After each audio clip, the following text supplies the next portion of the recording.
Hello all. While police officers can defend you in time of crisis, it's unwise for any adult to completely depend on them, for good reason, or anyone else when it comes to your safety. Therefore, it's a good idea to learn how to defend yourself from either spooky skeletons or muggers. What's the best way to defend yourself? No worries, because here's your quick rundown on self-defense. One great way to defend yourself, and in a way that is more cut and dry from a legal perspective, is martial arts. As a bonus, martial arts also makes for great cardio. Now, there are a lot of different kinds of martial arts out there. Not all of them are going to be as good for simple self-defense. A good choice is Brazilian Jiu-Jitsu. No punching and no kicking can make it easier to get into than other martial arts, and it's not as intimidating when it comes to sparring, as it is often called the gentle art. You'd start out as a white belt, and likely after a year or two you'll become proficient enough to get a merit-based promotion to blue belt. At this point you're good to go as far as self-defense is concerned. Beyond this point is where the nickname human chess comes into play, where you'll be learning move A in order to beat move B, which in turn beats move C, and so on and so forth, which is more helpful in competing in a tournament rather than self-defense. Also, if you have the option, no-gi, as in no special robes, is the more practical form of Brazilian Jiu-Jitsu, since you likely don't walk around wearing robes all the time, and neither do other people outside of a spa. Link in the description for some videos on Brazilian Jiu-Jitsu. When it comes to one-on-one self-defense, if you know Brazilian Jiu-Jitsu and the other person doesn't, take the fight to the ground and it is a very good chance that you'll win. That being said, if there's multiple assailants, bringing the fight to the ground isn't a good idea, which is where boxing would be the better option. Speaking of boxing, it's a great choice for a multitude of reasons. For one, it's very easy to quickly pick up and get the basics down, more so than other martial arts.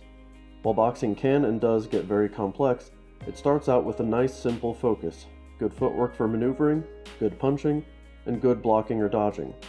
Most people simply do not know how to throw a good punch, and boxing will teach you how, and much more.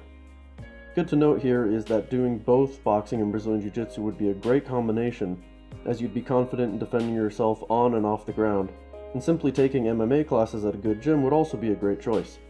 Just make sure you look around at different gyms, compare prices, and take some free classes to get a feel for what you want to do and where you want to train, and avoid McDojos. Link in the description for some videos on boxing and more, but know that with any martial art, online videos should supplement, not substitute, real-world training and classes. Martial arts are great, but you can't out-punch or out-choke a bullet. For those of you who can legally own and carry a firearm on your person, after first learning the fundamentals of firearm safety, which I have a quick rundown for, it's the single best option for self-defense, bar none. If you're 5'2" and 100 pounds soaking wet, and there's a mugger who is 6'5" and 250 pounds, if you have a gun, the size difference simply doesn't matter. Learn what the laws are like in your country, state, province for owning and carrying a firearm, get any permits that might be needed, and take a safety class or two. Be sure to go to the shooting range regularly, and make sure to test whatever ammunition you're going to carry with. Lehigh Defense and Hornady Critical Defense are safe bets for carry ammo. I'll be making a quick rundown on concealed carry in the future. There are some other considerations when it comes to self-defense that need to be covered. 1. Don't carry a knife for self-defense. One key aspect of martial arts or carrying a gun is that you will be consistently training in order to defend yourself with those methods. Guess what people who claim to carry a knife for self-defense do? They don't train with it whatsoever. Unless you've taken classes on how to defend yourself with a knife, don't do it, and even if you have, martial arts, a gun, or preferably both will be better than a knife, as you're less likely to injure yourself in self-defense by using a gun, link in the description. On a different note, if you want a non-lethal piece of equipment for self-defense that is hopefully legal where you live, I recommend a Kimber Pepper Blaster. It's much better than pepper spray and legal in places that don't like innocent people defending themselves like New York City.